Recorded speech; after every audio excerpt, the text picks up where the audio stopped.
Hi kids, welcome to Lucky Events. Lesson number 1, your grade 11 book, Real Numbers. By studying this lesson, you will be able to investigate number sets, work out basic mathematical operations regarding sets. Okay kids, now we are going to learn about set of numbers and their notations and properties. Have a look. Our first number set of integers, set of natural numbers, set of rational numbers, set of irrational numbers, and set of real numbers. Next, we will see what are they. The set of natural numbers. This is our notation. So, we can write set of natural numbers, that is n equal 1, 2, 3, like this. This is obviously counting numbers or positive integers. Our first number set, the set of integers. Our notation is C. What is counting numbers? You all know that is 1, 2, 3. I put 3 dots to show that it is continuing. By using set notations, we can write counting numbers as 1, 2, 3. And also, we can define these counting numbers as positive integers. And we can write C plus is equal to 1, 2, 3. And also, for negative integers, we can write C minus is equal -1, -2, -3, like that. The positive integers 0 and negative integers together form the set of integers. This set is denoted by Z. So we can write C as -3, -2, -1, 0, 1, 2, 3. Continued. Or C is equal 0 plus or minus 1 plus or minus 2 plus or minus 3, like that. The set of rational numbers. Our notation is Q here. The set of rational numbers can be defined as Q, A or B. A and B are integer values and B is not equal to 0. Why B is not equal to 0? If we write 1 over 0, 2 over 0, so these values goes to infinity. This mark is infinity. So it is not defined by mathematically. The B value should not be equal to 0 here. So fractions with integers here A, B. In both numerator and denominator, apart from 0 in the denominator, are called rational numbers. What are they? Have a look. Every integer can be written as a fraction. How? We can write 2 over 1 like a fraction. 3, 3 over 1.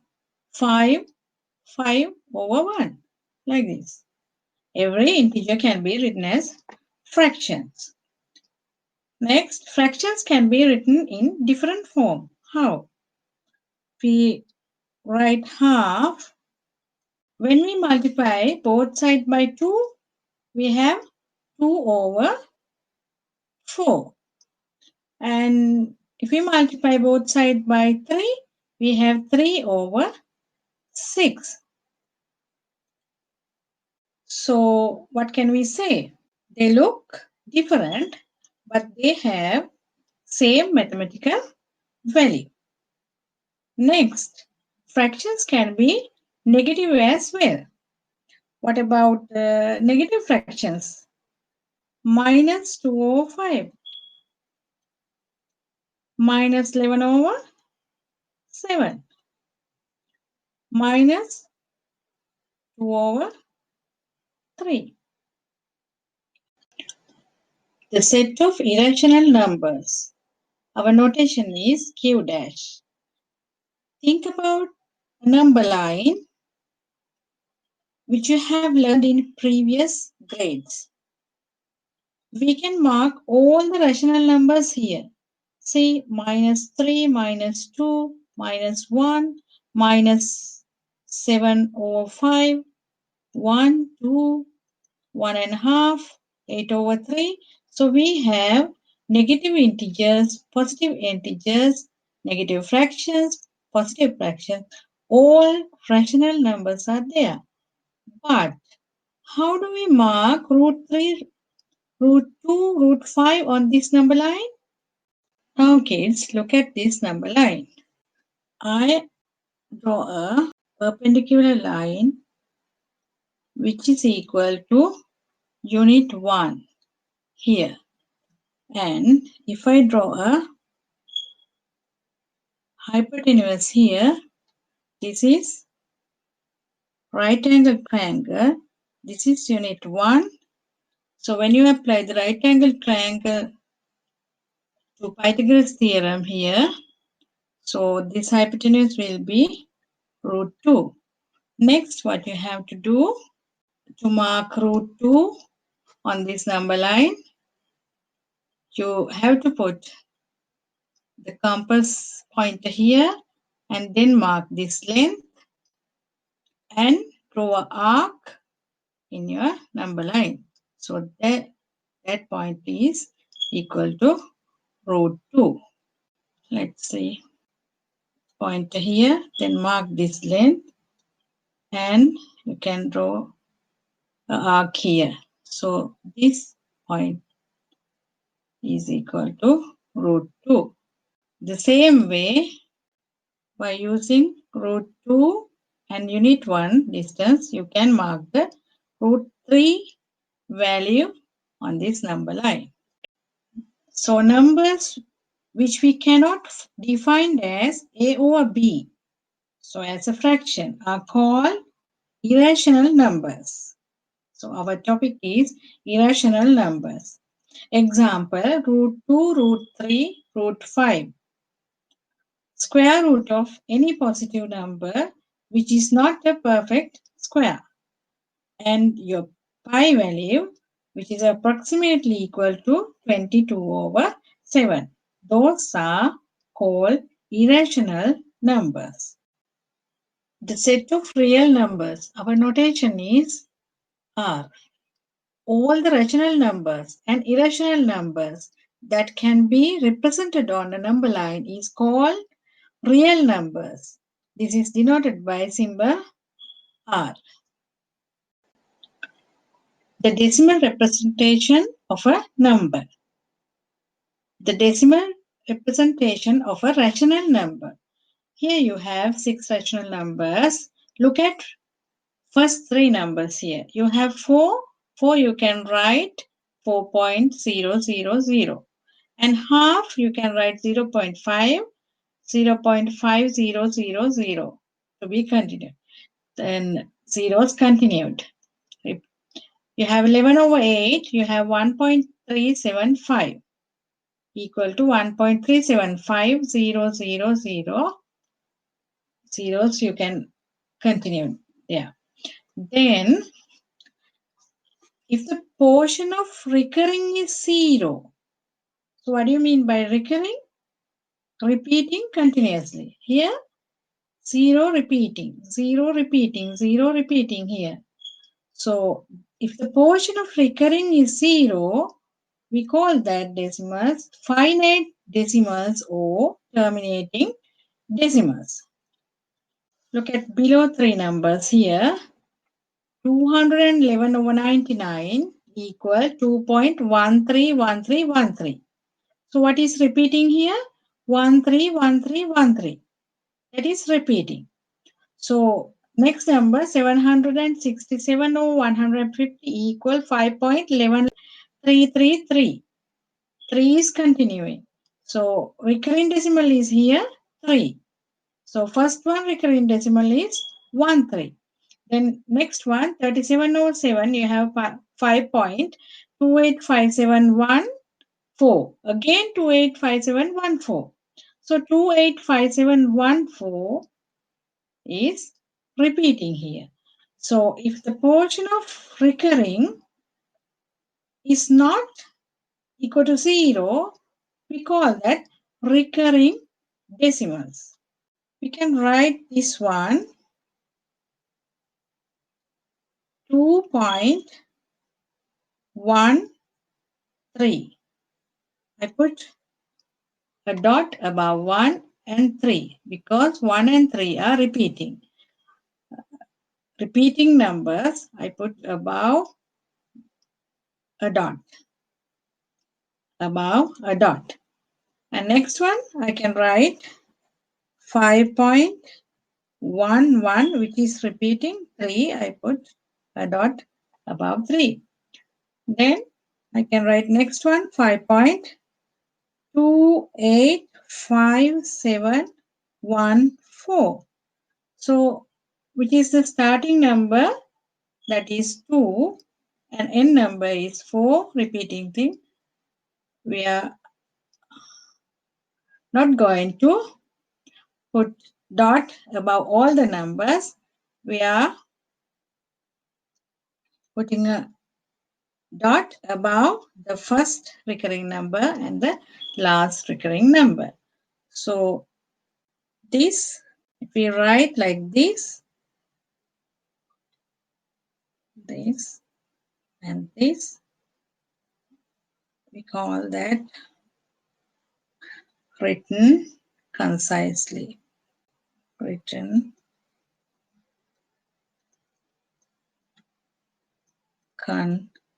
concisely. Now you can understand every rational number can be written as a finite decimal or a recurring decimal. If a rational number A or B has a finite decimal representation, denominator B has only powers of 2 or 5. If not, it is recurring. Okay, let's see some examples. Example 3 over 4. So, how do we write this thing? 3 over 2 we can write as power of 2 squared into 1. We can write 5 to the power 0 here because this is equal to 1. So we can represent 3 over 4 denominator B as power of 2 and 5. So this is finite decimal. Finite decimal. Next, 13 over 50. So you have 13 over, what you have here? You can write 50, 25 into 2, which is 25 5 square into 2. Again, powers of 5 and 2. This is finite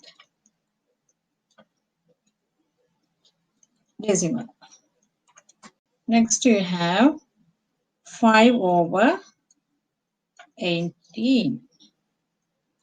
Let's see, 5 over 18 you can write 9 into 2. 9 is 3 squared into 3. It's not into 9 into 2.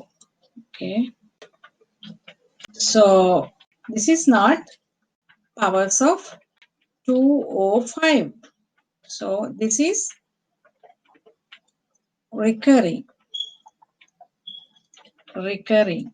This is recurring. Recurring decimal. How do you find this recurring decimal here?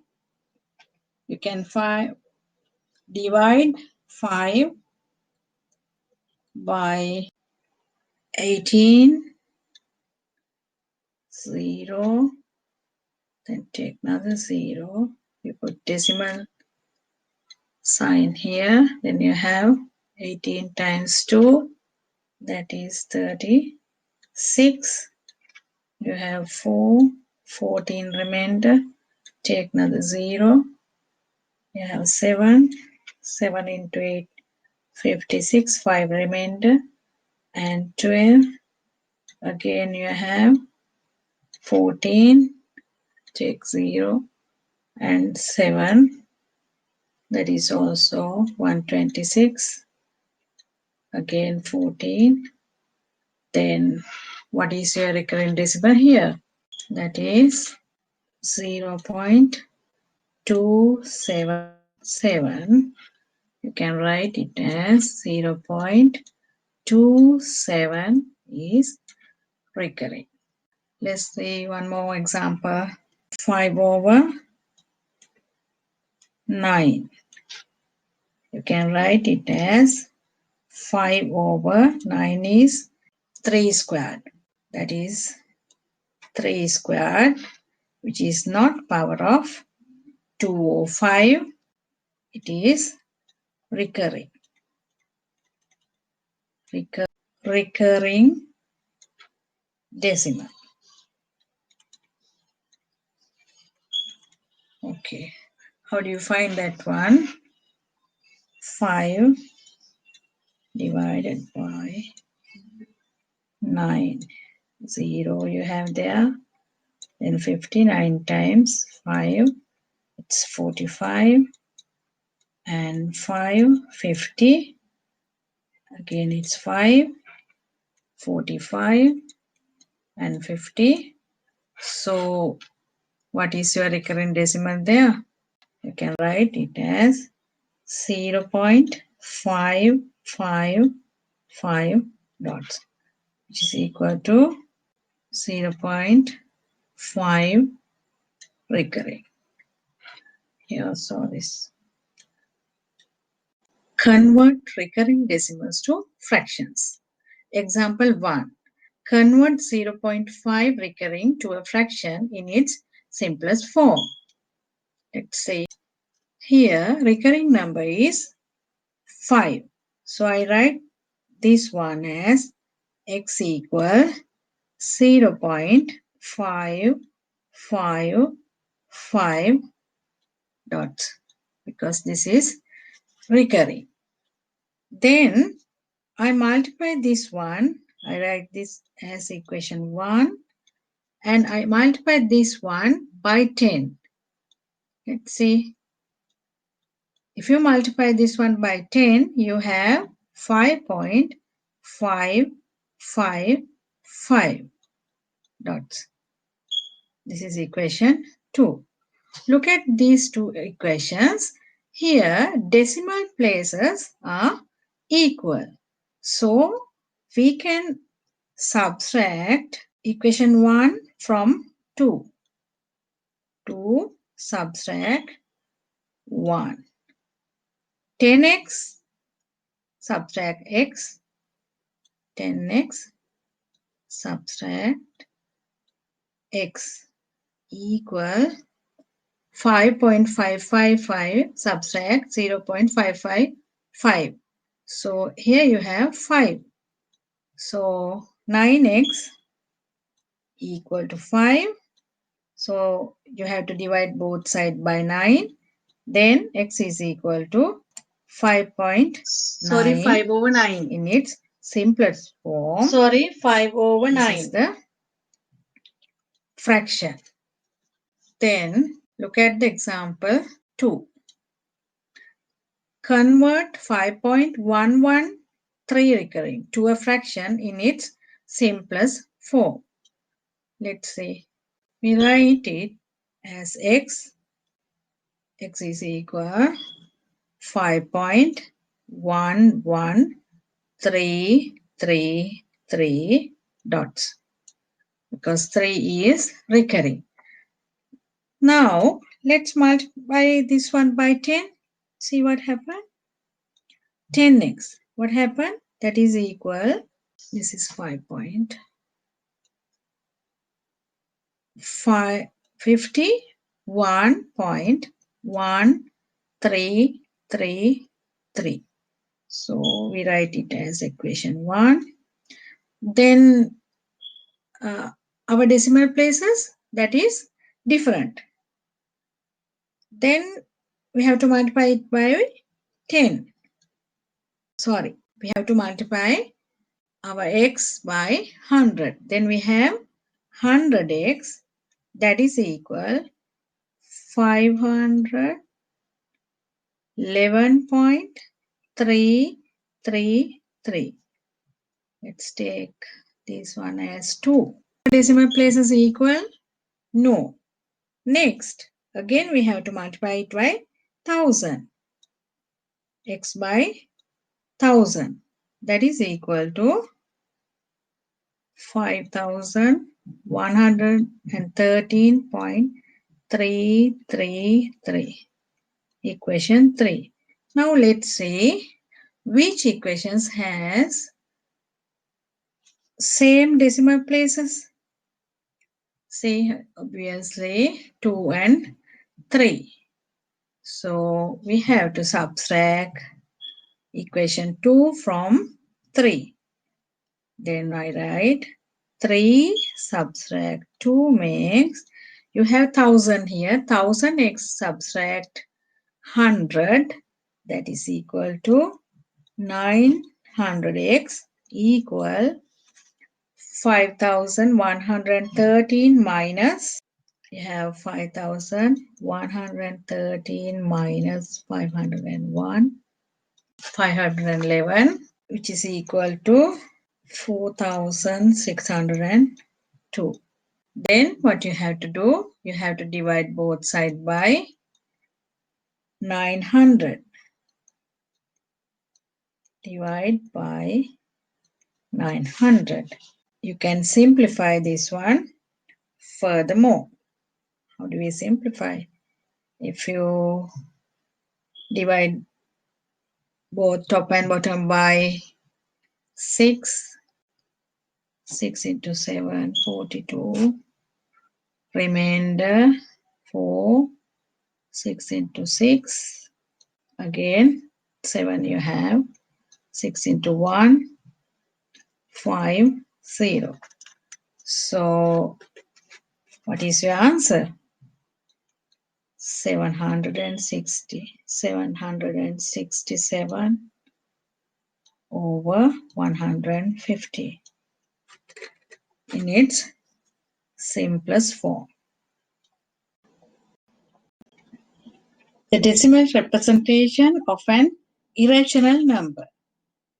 There is no group of recurring numerals in the decimal representation of an irrational number. It is not finite and are called an infinite decimals. Have a look. Examples. Your root 2 value is approximately equal to 1.4142135623. Continue. Okay. Your pi value is approximately equal to 1.1415926, like this. So it is clear there is no common pattern. See, there is no common pattern or recurring decimals here. Numbers in a Venn diagram. The numbers you have learned so far: real, irrational, rational, integers, natural, can be represented in this Venn diagram. real numbers. You can divide to rational and irrational. So here we can write some irrational numbers. What are they? Root 2, root 3, your pi value, Then rational numbers inside you have integers and fractions. Inside you write integers, outside you can write fractions. Here half minus 13 over 5, 1 over 3, and inside you have integers and integers, that is negative and positive. Inside you can write positive integers 1, 2, 3, 5 like this. Outside negative integers minus 1, minus 2, and 0, 0, minus 5 like that. Okay kids, now you can try exercise 1.2. Our topic is 1.2 surds. What are surds? A numerical term involving a simple square root of which the value is not a rational is defined as a surd. A surd in its simplest form a root b, where a is a rational number and b has no factors which are perfect squares. Let's see some examples. Examples. Look, 3 root 2, comma, 6 root 5, comma, 8 root 3. A is rational. B has no factors which are perfect squares. Let's see. Root 2, root 5 and root 3. So we call this sign, this is radical sign. Radical sign. It is not only used to represent the square root of numbers. Have a look. 3 root 2. We can say this one cubic root of 2. Cubic root of 2. And this one 6.24. How do you call? Sixth root of 6.24. Sixth root of 6.24. These expressions are also surds. But in this lesson, we are going to learn about surds are square root of positive integers. Okay. Why do we use surds? To minimize errors during calculation, to make our calculation easy. Let's see as an example. I want to find out the answer for 1 over square root 2. So we can write this one 1 over square root 2 is 1.414. If this is too long division. So what do we do now? Have a look. 1 over root 2, we multiply both numerator and denominator by root 2. Then what happened? You have root 2 in the denominator. Sorry, you have root 2 in the numerator and root 2 into 2 is 2. That is your denominator. Then it's very easy. See, 1.414 divided by 2 is equal to 0.70.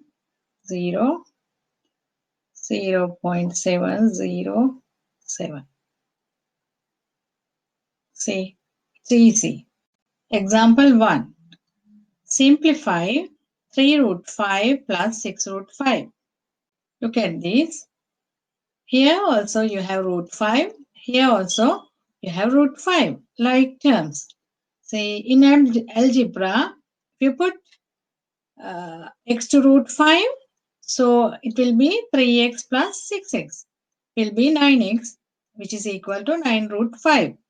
So if you have root 5 like terms, so we can add these two. Yeah. 3 plus 6 is 9 root 5 is your answer. See, another way, let x equal root 5. So you can write 3x plus 6x equal 9x. Now you have to substitute root 5 to there. 9 root 5 is your answer. Example 2. Express the entire surd root 20 as a surd. This is 20. So we can simplify this one furthermore. That's why we call entire surds.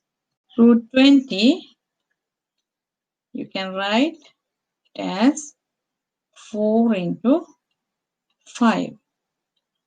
Then you can write 4 root into root 5. So 4 root is 2. We can write the answer as 2 root 5 in its simplest form. Example 3. Express the surd 4 root 5 as an entire surd. What is 4? That is root 16 into root 5. So you can write it 16 into 5, which is equal to 80. This is the entire surd.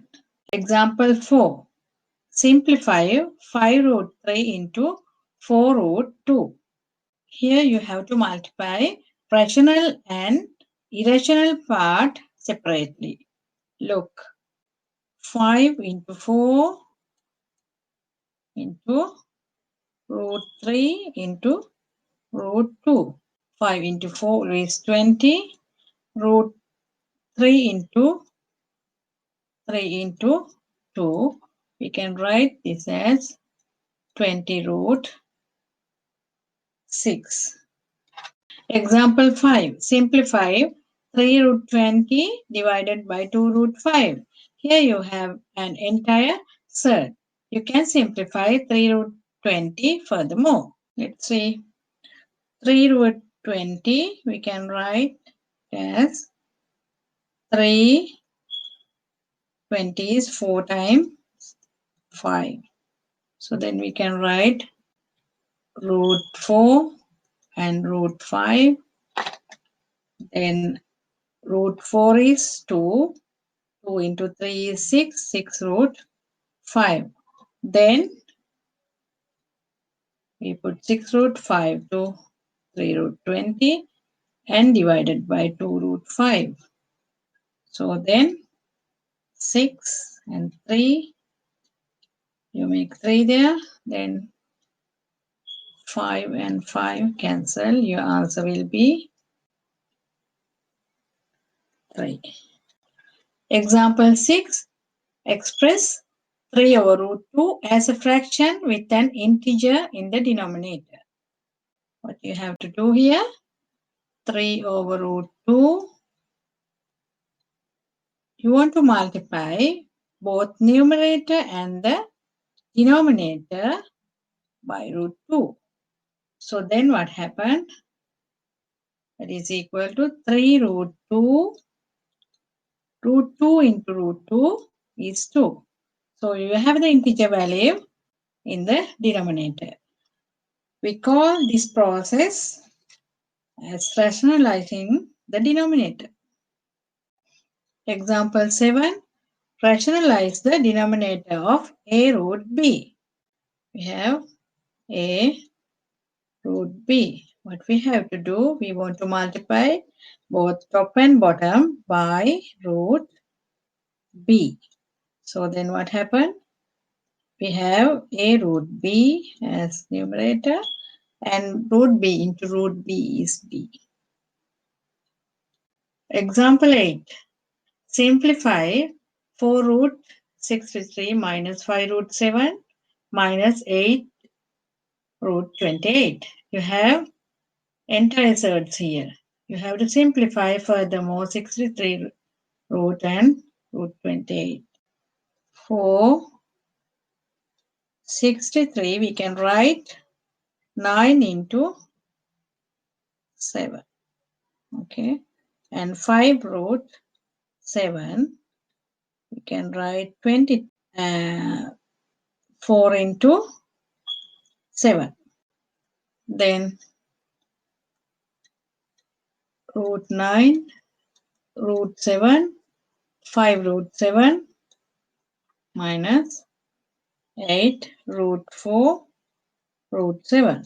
So, root 9 is 3. 3 into 4 is 12. You have 12 root 7 minus 5 root 7 minus root 4 is 2. 2 into 8 is 16. 16 root 7.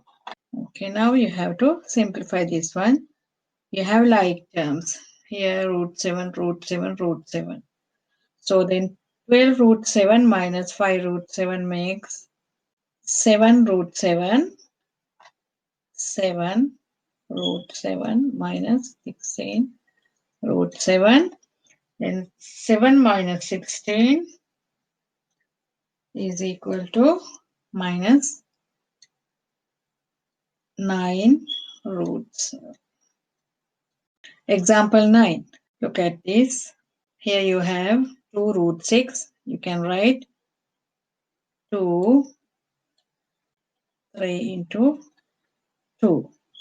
Then divided by root 2. And root 75, you have an entire third here. You can write this 25 into 3. Okay. Then 3 over 4 into 3. That is 12. So now what you have to do, you have to root 3 into root 2 here and root 2. So then plus you have root 25 is 5. You have 5 root 3 there. And then you have 3 over root 4 is 2. 2 root 3 there. Now you can cancel this one and this one. Then what you have to do, you have here 2 root 3 plus 5 root 3 minus here you have root 3 there. So you want to rationalize the denominator here. Then you can multiply both top and bottom by root 3. Okay, let's see. You have 2 root 3 plus 5 root 3 minus you have 3 root 3. When you multiply root 3 by root 3 is 3. 3 into 2. That is 6. You have 7 root 3 minus here also 3 and 6 cancel. You have root 3 over 2. Now you can take root 2 as the common denominator. Then 2 into 7, 14 root 3 minus root 3. That is equal to 13 root 3 over 2. That is our answer. Okay, kids, now you can try exercise 1.3. Thank you for watching.